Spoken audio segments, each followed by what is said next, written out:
할렐루야. 네, 가브리엘 중창단의 아름다운 찬양 감사드립니다.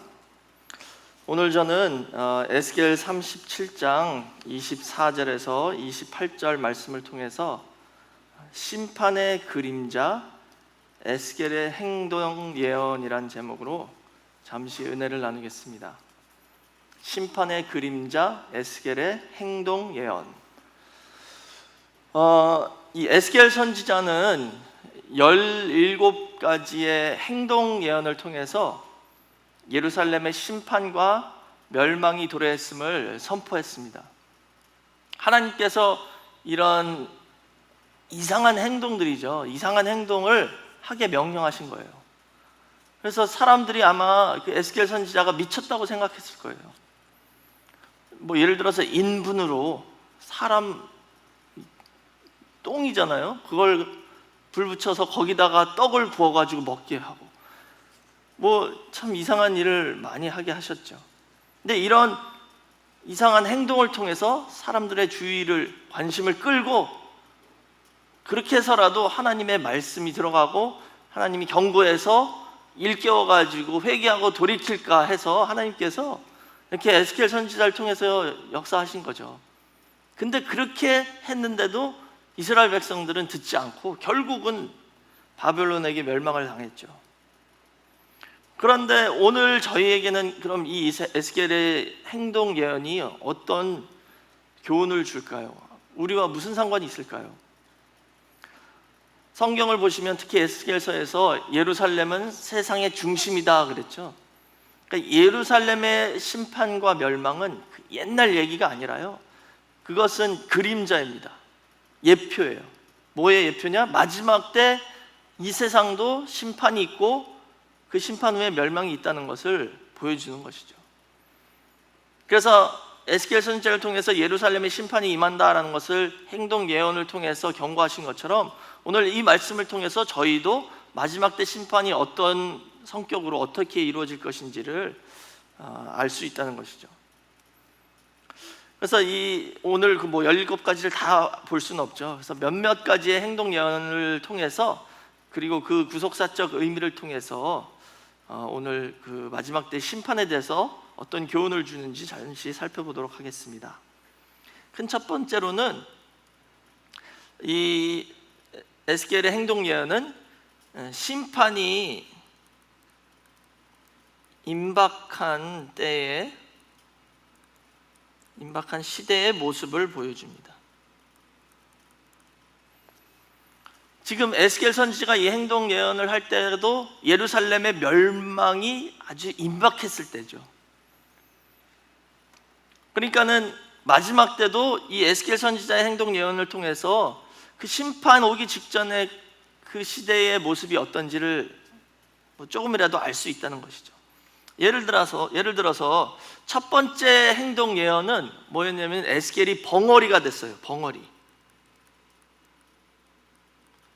그래서 하나님이 에스겔 입을 딱 막으신 거예요. 벙어리가 되게 하셨죠. 7년 6개월 동안 벙어리가 됐는데 그 7년 6개월 내내 계속 벙어리가 된 게 아니라 하나님 말씀 선포할 때만 조금씩 열게 해서 말씀만 선포하게 하고 또 그 다음에는 딱 벙어리가 되게 하고. 그래서 이것을 통해서 에스겔을 통해서 주시는 말씀은 뭐냐면 마지막 때가 가까울수록 사람 말은 금하고 하나님 말씀만을 우리가 전해야 된다는 것을 보여주고 있죠. 근데 더 나아가서 구속사적으로 보면 이 에스겔을 벙어리로 만드신 것은 그 패역한 족속들을 꾸짖지 못하게 하셨다라고 나와 있어요. 자, 에스겔 3장 26절 말씀 보시면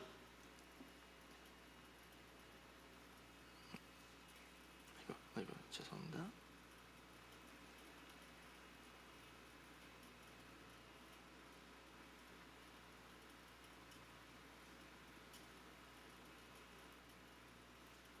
에스겔 3장 26절 말씀 보시면 내가 내 혀로 내 입천장에 붙게 하여 너로 벙어리 되어 그들의 책망자가 되지 못하게 하리니 그들은 패역한 족속이다 그랬죠. 입을 막으신 이유가요, 그 말씀을 계속 거부한 그 이스라엘 백성들에게 더 이상 책망을 못하게 하시는 거예요. 말씀으로 꾸짖지 못하게.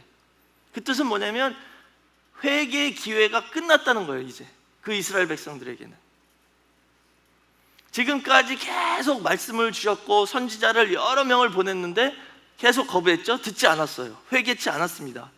그래서 이제는 하나님께서 에스겔 선지자에게 너 그만해, 말씀 그 사람들한테는 주지 마, 이제 이렇게 딱 입을 막아 버리신 거예요.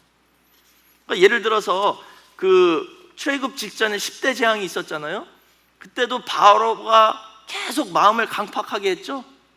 그랬더니 첫 번째부터 여섯 번째 재앙까지는 바로가 마음을 강팍하게 했어요. 하나님이 그래도 계속 기회를 주셨죠. 근데 여섯 번째 재앙이 딱 끝나니까 어떻게 했어요? 하나님께서 그때부터는 바로의 마음을 강팍하게 했다라고 성경에 나와 있어요. 그러니까 하나님이 바로의 마음을 강팍하게 했다는 것은 뭐냐면 이제 더 이상 기회가 없다는 거예요. 돌이킬 기회가 없습니다. 회개할 기회를 더 이상 주지 않겠다, 이 뜻이에요. 지금 에스겔을 통해서도 하나님이 이스라엘 백성들한테 그런 모습을 보여주시는 거죠. 그렇지만 이 3장 27절 말씀 보시면, 그러나 내가 너와 말할 때에 네 입을 열리니 너는 그들에게 이르기를 주 여호와의 말씀이 이러하시다 하라. 들을 자는 들을 것이요 듣기 싫은 자는 듣지 아니하리니 그들은 패역한 족속이다 그랬죠. 그러니까 이 뜻은 뭐냐면요, 가끔가다 말씀을 선포하게 입을 열어주실 때가 있었어요. 그건 뭐냐면 구속사 시리즈 보시면 말씀을 듣고 회개할 사람이 있으면 그때는 선포하게 하셨다는 거예요. 그래서 예수님도 요 표현 여기 있잖아요. 들을 자는 들을 것이다. 예수님도 자주 사용하신 표현이잖아요, 이게. 그렇죠? 그게 마가복음 4장 23절에 나와 있습니다. 뭐 여기만이 아니라 여러 군데 사복음서 보시면요, 여러 번 말씀하셨어요. 들을 귀 있는 자는 들을지어다. 여러 번 말씀하셨죠. 이 말씀을 특히 언제 하셨냐면요, 예수님이 비유로 말씀하실 때, 수수께끼로 깨닫지 못하게, 그러면서 들을 자는 들을지어다 그러셨죠. 그리고서는 따로 제자들에게 그 의미를 해석해서 풀이해 주셨어요. 그러니까 에스겔 선지자의 하는 행동과 예수님의 행동이 비슷하죠. 말씀을 들어도 회개치 않고 믿지 않을 자들한테는요, 아예 말씀을 주시지도 않았다는 거예요. 그래서 이게 첫 번째 행동 예언이죠. 그러니까 이게 뭐냐면요, 이게 심판의 시작입니다. 심판의 시작은 항상 어떻게 시작해요? 말씀이 끊어짐으로 시작하는 거예요. 심판의 시작은 말씀이 끊어짐으로 시작된다는 거예요. 그러니까 마지막 때 말씀이 더 이상 안 나오면 그럼 이제 심판이 임박하다는 것을 우리가 알아야 되겠죠. 그리고 하나님이 심판하시고자 하는 사람들에게는 말씀이 더 이상 그들에게 전달되지 않도록 막으신다는 거예요. 그 다음에 5번째와 10번째 행동 예언을 보시면은요, 5번하고 10번, 5번째와 10번째는 둘 다 먹는 거에 연관된 행동 예언이에요.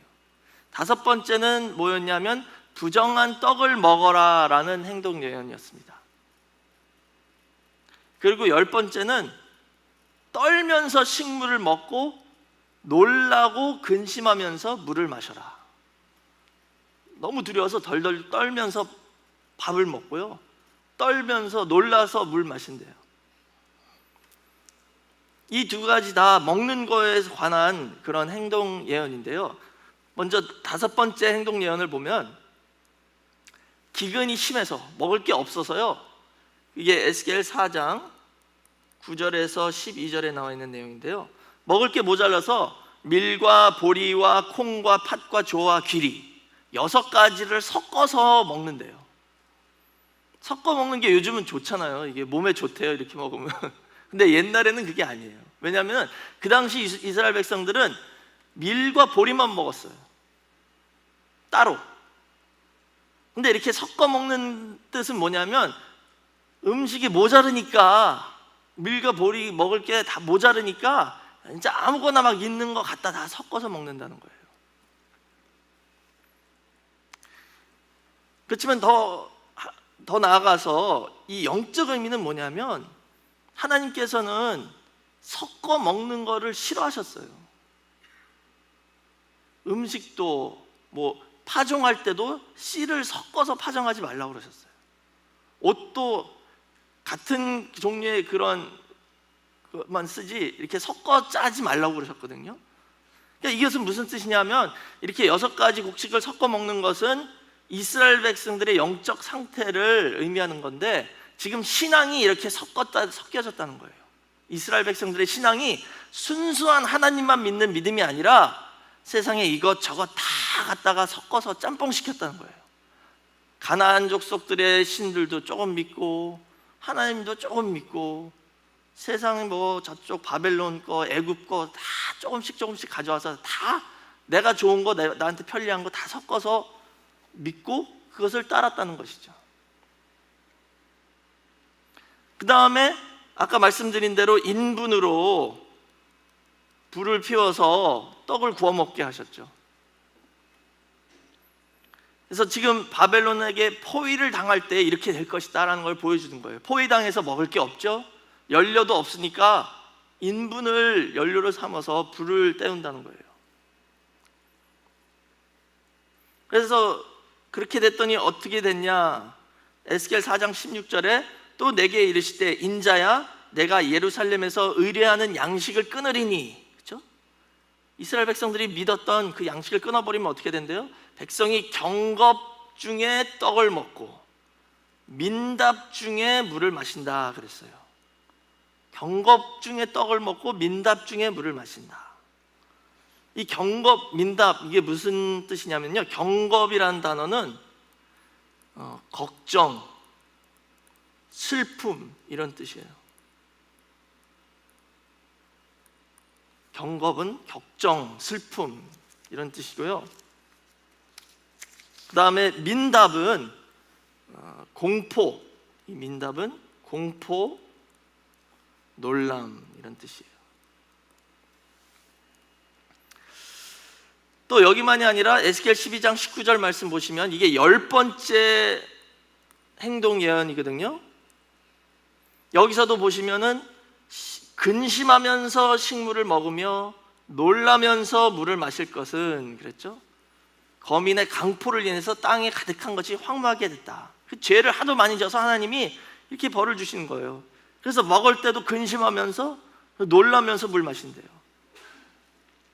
그럼 이것은 무슨 뜻이냐 하면 여기에 경겁, 민다, 그리고 여기 떤다 이 단어들은요 다 히브리어로 볼 때 영적 그리고 정신적 고통을 표현하는 단어들이에요. 영적, 정신적 고통을 표현하는 단어들이에요. 그러니까는 그 당시에는 진짜 바벨론이 이렇게 싸가지고 먹을 게 없어서 진짜 이랬지만 마지막 때 이것은 무엇을 가르쳐 주냐면요, 마지막 때는 말씀의 기근이 온다고 그랬잖아요. 우리 영의 양식이 없을 때는 물질적으로는 풍부할 수도 있겠죠. 뭐 요즘에 얼마나 다 풍부해요, 그렇죠? 그래도 그 음식을 먹으면서도 덜덜덜 떨면서 먹는데요.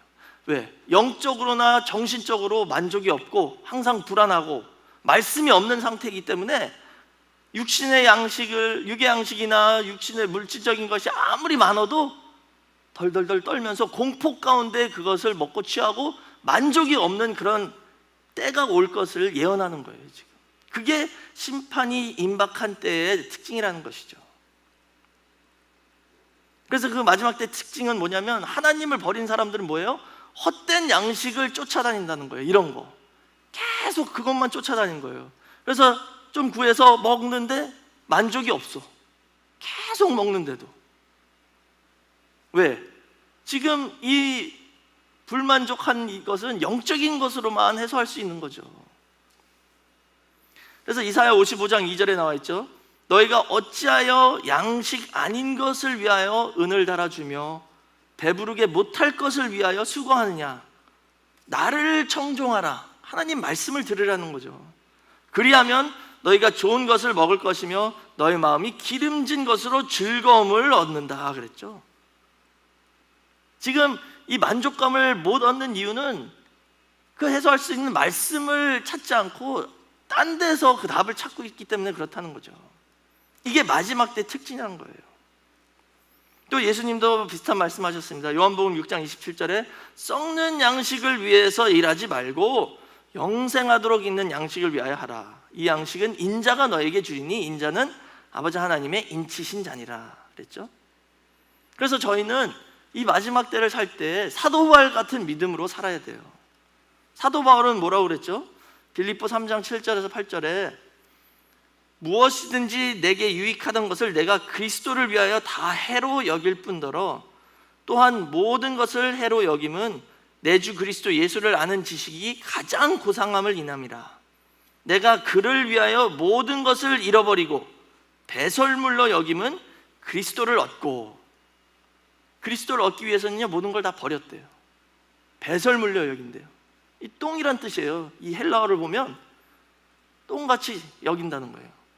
그러니까 이것은 뭐냐면 우리가 이 세상 것 없이 살 수 없죠. 밥 안 먹으면 죽잖아요. 물 안 마시면 죽고. 그렇지만 그리스도가 가장 중요하고 말씀이 가장 중요하다는 그 우선을 먼저 세운 다음에 다른 것은 그것보다도 다 밑으로, 그래서 뜻을 위해서 사는 그런 성도가 되라는 뜻이죠. 근데 세상 사람들은 그게 아니라 말씀을 버리고 그리스도를 버리고 다른 데서 만족감을 찾으려고 그랬더니 그 만족이 없어서 계속 근심과 공포 가운데 먹고 마신다는 거예요. 그게 심판이 임박할 때의 특징입니다. 그 다음에 두 번째는 심판의 대상입니다. 누가 심판을 받을 것이냐.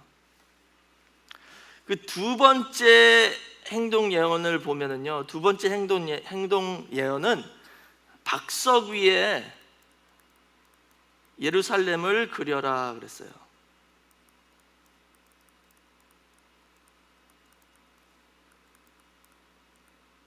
박석 위에 예루살렘을 그려라. 그게 에스겔 4장 1절에서 3절에 나와 있죠. 그래서 박석 위에 예루살렘을 그리고 그 예루살렘이 이제 대적으로부터 에워싸임을 당할 것을 보여주셨어요. 그러니까 이렇게 바벨론이 와서 다 에워싸고 완전히 멸망시킬 거다라는 것을 보여주신 거죠. 그럼 이게 무엇을 가르쳐 주냐면요, 이 박석이란 단어가 히브리어로 레베나입니다. 레베나. 이 레베나는 부드러운 진흙으로 만들어 햇볕에 말린 벽돌을 의미하는 거예요. 진흙으로 만들어서 햇볕에 말려가지고 딱딱하게 벽돌을 그 당시에 만들었죠. 근데 성경에서 이 레베나라는 단어는 사람 손으로 만든 것으로 인간의 노력의 상징입니다. 인간의 노력의 상징이에요. 노력이 나쁜 건 아니죠. 근데 이게 왜 나쁜지 이제 설명해 드릴게요. 예를 들어서 창세기 11장 3절 말씀 보시면 바벨탑을 이 레베나, 이 벽돌로 만들었어요. 바벨탑을. 벽돌을 구워가지고 바벨탑을 쌓자 이렇게 나와 있죠. 근데 그 반면에 솔로몬 성전은 뭘로 졌죠? 채석해온 돌로 만들었잖아요. 돌은 사람이 만든 게 아니에요. 그냥 있는 거잖아요. 하나님이 주신 건데 그것을 다듬어 가지고 만들었어요. 이게 큰 차이점이죠. 그러니까 이 바벨탑 같은 건축물은 인간의 노력에 의하여 지어진 것으로, 이것은 하나님 의지하지 않고 우리가 내 힘, 내 능력, 내 노력으로 모든 것을 이루겠다, 이런 사람들의 마음을 상징적으로 보여주는 게 이 박석이에요. 근데 그 박석 위에다 예루살렘을 그리라 그런 것은 그 당시 이스라엘 백성들이 그렇게 살았다는 거예요. 하나님 버리고 내 힘으로, 내 의지로, 내 능력으로 하겠다. 바벨탑도 뭐예요? 바벨탑을 쌓아서 하늘에 닿자 그랬잖아요. 그러니까 바벨탑도 하나님 없이 우리 힘으로 우리의 유토피아를 만들어서 잘 살자, 이걸 의미하는 거거든요. 그걸 상징하는 게 이 레베나라는 단어라는 것이죠. 그러니까는 마지막 때 심판의 대상은 누구냐? 그렇게 사는 사람들, 자기의 인생을 자기 힘과 자기 의지와 자기 능력을 기초로 두고 사는, 하나님을 전혀 의지하지 않고 하나님을 완전히 빼버리고 내 힘으로 모든 것을 이루겠다라고 사는 사람들이 바로 마지막 때 심판의 대상이 된다는 거예요. 그래서 이건 뭐냐면 결국 쉽게 말하면 죄가 그 사람들의 기초가 됐다는 거예요, 그 삶에. 자, 그래서 마태복음 7장 24절에서 27절 보시면 예수님이 비유로 이렇게 말씀하셨죠. 누구든지 나의 이 말을 듣고 행하는 자는 그 집을 반석 위에 지은 지혜로운 사람이다. 근데 26절에는 나의 이 말을 듣고 행치 아니하는 자는 그 집을 모래 위에 지은 어리석은 사람 같으리니 비가 내리고 창수가 나고 바람이 불어 그 집에 부딪힘에 무너져 그 무너짐이 심하다 그랬죠. 그러니까는 지금 그 당시에 이스라엘 백성들은 예루살렘은 레바나 위에 건축되어 있으니까 모래 위에 지은 사람이나 마찬가지라는 거예요. 하나님 의지하지 않고 내 힘만 의지해 가지고 살려고 하니까 어리석다라고 말씀하신 거죠. 그렇게 살다 보면 어떻게 된대요? 이제 결국은 대적들이 와서, 바벨론이 와서 포로로 에워싸는 것처럼 이렇게 에워싸움을 당한다는 것이죠. 그 다음에 또 심판의 대상에 대해서는 여섯 번째 행동 예언이 있는데요. 그것은 뭐냐면 머리털과 수염을 깎아라.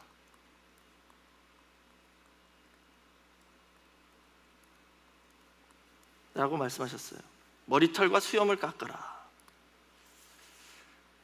이 에스겔은 제사장이잖아요. 원래 제사장은 머리털과 수염을 이렇게 다 깎으면 안 돼요. 율법에서 그것을 금했어요. 그런데 에스겔한테는 다 깎아버리래요. 그래가지고 그것을 저울질하래요. 먼저 성경에서 저울질하는 건 심판의 상징이잖아요. 이게 그 다니엘 5장 25절도 보면 메네메네 데겔 우바르신이라는 단어 나왔죠. 거기 데겔이 뭐냐면 저울에 달았는데 왕이 부족했다, 그래서 오늘 죽을 거다, 이렇게 말씀하셨잖아요. 이게 머리를 다 깎아가지고 저울 달아본 다음에 3분의 1은 불로 태우고 3분의 1은 칼로 치고 3분의 1은 다 바람에 흩어버리라. 그래서 에스겔 5장 5절에 뭐라고 말씀하셨냐면 이것이 바로 예루살렘이다 그랬어요. 그 머리털과 그 수염털이 예루살렘 사람들을 상징한다는 거예요. 그래서 이렇게 저울질 당하고 다 불로 타든지 칼에 맞아 죽든지 아니면 세상에 흩어지든지 해서 멸망을 당할 것이다 라는 것을 보여주는 것이죠. 근데 거기 5장 3절에는요 이렇게 나와 있어요. 너는 터럭 중에 조금을 가져 내 옷자락에 싸고 그랬어요. 그 머리털과 수염들 중에서 조금만 남겨가지고요 이 옷자락에다 이렇게 싸놓으래요. 마치 생명 싸개에다가 다 보호해 놓는 것처럼 아주 조금만 이렇게 싸놓으래요. 그럼 이건 뭐냐 하면은 이게 바로 남은 자라는 거예요. 남은 자. 그래서 이것을 통해서 보여주시는 건 뭐냐면 심판의 대상은 모든 이스라엘이라는 거예요. 그리고 그 중에서 구원을 얻을 자는 아주 조금 남은 자밖에 없다는 것이죠. 그래서 신약에서도 베드로전서 4장 17절에 하나님께서 뭐라고 그러셨어요? 하나님의 집에서 심판을 시작할 때가 되었나니 만일 우리에게 먼저 하면 하나님의 복음을 순종치 아니하는 자들의 그 마지막이 어떠하며 그랬죠? 마지막 때도 어떻게 해야 된다? 하나님 집에서 먼저 심판을 시작한대요. 그 뜻은 뭐냐면 하나님 집 밖 세상은 이미 심판이 끝났다는 거예요. 그래서 하나님 집 안에서 심판 시작해서는 그 다음에 그 심판을 통과할 사람은 소수 남은 자라는 것이죠. 지금 에스겔도 똑같은 그 말씀을 그 머리카락 아주 조금을 옷자락에 싸는 것을 통해서 보여주고 있는 거죠. 그래서 사도 바울도 로마서 9장 27절에 또 이사야가 이스라엘에 관하여 외치되 이스라엘 뭇 자손의 수가 비록 바다의 모래 같을지라도 남은 자만 구원을 얻는다 그랬죠. 이스라엘 백성이 아무리 많아도요, 다 아브라함의 혈통적 자손이라도 상관없다는 거예요. 소수의 남은 자만 구원을 얻는다. 또 로마서 11장 5절에서도 그런즉 이와 같이 이제도 은혜로 택하심을 따라 남은 자가 있다 그랬어요. 은혜로 택하심을, 내가 잘나서가 아니라요, 하나님의 주권적인 은혜로 택하셨대요. 아니 머리카락이 이렇게 많은데 그 중에서 어떻게 골라요? 요놈 그냥 여기서 딱 조금만 집은 거죠. 그래서 싼 거잖아요. 그런 것처럼 오늘 저와 여러분도 그렇게 하나님의 은혜 가운데 이 자리에 있다는 것을 믿으시기 바랍니다. 하나님이 그냥 주권적으로 딱 택해 주신 거예요, 이 세상 많은 사람들 중에. 그래서 은혜를 주셨으니까 믿음이 생기잖아요. 그러니까 말씀 듣고 믿을 수 있죠. 그래서 온 이스라엘, 또 하나님의 집, 그러니까는 교회가 심판의 대상이 된다는 거예요. 마지막 때는 그 중에서 남은 자만 구원을 얻는다. 그 다음에 마지막 세 번째는 심판의 목적입니다. 왜 심판을 하시냐? 그 15번째 행동 예언을 보면은요, 그게 한 가마를 걸어라 라고 하는 행동 예언이었어요. 한 가마를 걸어라. 이게 에스겔 24장 1절에서 14절에 나와 있습니다. 한 가마를 걸으라는 것은 뭐냐면요, 가마를 갖다가 걸어놓고 물을 채워놓고 불을 피워가지고 아주 뜨겁게 해서 펄펄펄 끓게 하라는 거예요. 이렇게 삶아가지고 어떻게 하래요? 왜 이렇게 삶으라고 그랬냐면요, 이 가마는 녹슨 가마다라고 했어요. 이렇게 불 위에다가 끓게 하는 이유는 녹슬어서. 그게 에스겔 24장 6절과 11절에 나와 있죠. 가마가 빈 후에는 숯불 위에 놓아 뜨겁게 하며 그 가마에 놋을 달궈서 그 속에 더러운 것을 녹게 하며 녹이 소멸하게 하라. 더러운 것을 녹이고 녹도 없어지게 하는 거예요. 이게 심판의 목적이라는 거예요. 녹을 제거하는 것이죠. 녹을 제거하는 것은 하나님의 징계의 상징입니다. 그래서 그 당시 이스라엘 백성들에게는 바벨론 포로가 그런 상황이에요. 그런 뜨거운 불 같은 상황이죠. 거기서 하나님의 징계를 받고 끝까지 믿음을 지키는 자들은 포로 귀환할 수 있는 건데, 저희가 다 아시다시피 5만 명 정도밖에 안 왔잖아요. 아주 극적으로 작은 소수죠. 그 사람들이 마지막 때 남은 자의 상징입니다. 이렇게 이스라엘의 남은 자만 돌아온다 그랬어요. 아까 이사야 10장 22절이 아까 로마서 9장 27절 바울이 인용한 똑같은 구절입니다. 근데 여기서 이사야는 남은 자만 돌아온다 그랬죠. 이 뜻은 뭐냐면 바벨론의 포로에서 남은 자만 돌아온다 그랬는데, 사도 바울은 뭐라고 그랬냐면 남은 자만 구원을 얻는다 그랬어요. 그러니까 바벨론 포로에서 돌아오는 것이 구원을 예표하는 거라는 거예요. 그래서 하나님께서는 하나님 집 안에서부터 심판을 시작해서 그 녹슨 가마를 끓여가지고 녹을 다 제거시키겠다라고 말씀하시는 거예요. 그래서 히브리서 12장 6절에 주께서 그 사랑하시는 자를 징계하시고 그의 받으시는 아들마다 채찍질 하신다 그랬죠. 친아들은 징계하신대요. 친아들은. 이 징계는 우리를 위한 거예요. 녹슨 거 녹을 다 제거하고 더러운 것을 다 제거해서 하나님의 거룩함에 동참할 수 있도록 저와 여러분을 사랑하시기 때문에 이렇게 해주시는 겁니다. 그렇지만 그 남은 자가 되지 못하는 사람들은 어떻게 되냐? 그게 징계가 아니라 심판이 되고 결국은 멸망으로 이어지는 것이죠. 왜냐하면 그 과정에서 믿음을 다 잃어버리기 때문에 원망하기 때문에. 그래서 이렇게 해서 이 연단을 통해서 녹을 다 제거하시면 그 다음엔 하나님께서 우리의 모든 기도와 제사를 다 받아주신다라고 말씀하셨어요. 말라기 3장 2절에서 3절 말씀 보시면 그의 임하는 날을 누가 능히 당하며 그의 나타나는 때 누가 능히 서리요. 그는 금을 연단하는 자의 불과 표백하는 자의 잿물과 같을 것이라.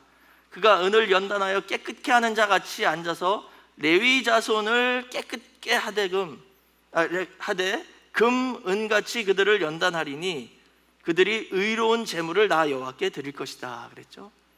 이렇게 금, 은같이 연단을 받은 후에는 그 사람들이 바치는 제물을 하나님께서 다 받으시겠다는 거예요. 그 제사를. 오늘 저와 여러분도 지금 이 신앙생활이 그런 과정입니다. 그래서 저희의 기도와 저희의 예배 모든 것을 하나님께서 다 마치 일문일답할 때 다 응답이 오는 것처럼 받아주신다는 거예요. 누가 그렇게 됐냐면요, 욥이에요. 욥기서를 읽어보시면 욥이 환난을 통과한 후에 이렇게 됐어요. 그게 욥기 42장 8절에 나와 있죠. 그런즉 너희는 수송아지 7과 수양 7을 취하여 내 종 욥에게 가서 너희를 위하여 번제를 드리라. 내 종 욥이 너희를 위하여 기도할 것인즉 내가 그를 기쁘게 받으리니 그랬죠. 지금 하나님께서 그 욥의 세 친구한테 말씀하시는 거예요. 욥의 세 친구가 욥한테 계속 뭐라 그랬잖아요. 야, 너 죄져서 그렇다. 하나님이 너 저주하시는 거다. 근데 이제는 딱 이게 판도가 바뀌었어. 하나님께서 그들한테 욥한테 가. 나 니네들 싫어. 욥이 너희들 위해서 기도해주면 내가 받아줄게. 이렇게 말씀하시는 거예요 지금. 그러니까 마지막 때 이렇게 된다는 것이죠. 그래서 저희가 이 날을 바라보면서 인내하고 참고 기도하고 또 신앙생활을 해서 우리가 욥같이 또 말라기에 나오는 레위 자손들 같이 속에 있는 녹과 더러운 것을 다 제거해 주시는 이 과정에 감사하는 마음으로 원망하지 않고 아멘 할 때 하나님께서 저희를 깨끗하게 거룩하게 만들어 주신 후 하나님 앞에 서서 섬기는 신령한 왕 같은 제사장으로 다 만들어 주시는 그날이 반드시 있을 줄 믿습니다. 그날이 올 때까지 저희는 인내하고 기다리고 참아야 된다는 거예요. 그래서 오늘 본문 말씀이 그거잖아요. 화평의 언약을 주신다 그랬어요. 오늘 그 본문 에스겔 37장 24절이요 24절에서 28절이 17개의 행동 예언이 끝난 직후에 나오는 말씀이에요. 그 모든 과정이 끝나면은 이렇게 되는데 그 중에 하나가 뭐냐면 화평 언약이다. 누구와 누구 사이의 화평이에요? 하나님과 우리 사이에 영원한 화평 언약을 주시겠다 그랬어요. 그러니까는 죄 때문에 막히는 일이 없다는 거예요. 하나님과 우리 사이에 기도문이 막히는 일이 절대 없게 해주시겠다. 무조건 통과. 그런 언약을 주시겠다라고 말씀하시는 거죠. 그러면 뭐 문제가 없죠. 문제 생기면 기도하면 되는데 그럼 다 통과한대. 다 응답이 오고 그런 날이 반드시 온다는 것을 믿으시고 욥같이 끝까지 인내하는 저와 여러분 모두가 되시길 주의 이름으로 축원하겠습니다. 기도하겠습니다. 사랑이 많으신 아버지 감사합니다. 오늘 수요 예배 하나님 아버지 앞에 나와 드릴 수 있게 허락하여 주시고 주시는 말씀을 통해서 다시 한번 소망을 얻고 소망 가운데 그 마지막 날을 바라볼 수 있게 허락해 주심을 감사드립니다. 끝까지 인내하는 성도가 되어서 하나님 아버지 앞에 서서 하나님과 함께 이 세상을 심판하는 그날이 올 때까지 믿음을 지킬 수 있도록 인도하여 주시옵소서. 우리 늘 푸른 교회 성도님들 가정마다 어떤 어려움이 있을지라도 말씀을 붙잡고 기도하며 능히 이길 수 있도록 은혜 위에 은혜를 더하여 주시옵소서. 지금까지 하나님께서 주신 모든 축복을 생각하면서 감사하는 마음으로 함께 헌물을 드릴 때에 아버지께서 기뻐하시는 헌물이 될 수 있게 허락하여 주시고 하나님의 영광을 위하여 쓰임받는 귀한 헌금이 될 수 있도록 역사하여 주시옵소서. 모든 것을 감사드리며 예수님의 이름으로 간절히 기도드렸사옵나이다. 아멘. 함께 영광의 박수 올립니다. 같이 찬송가 245장 부르시면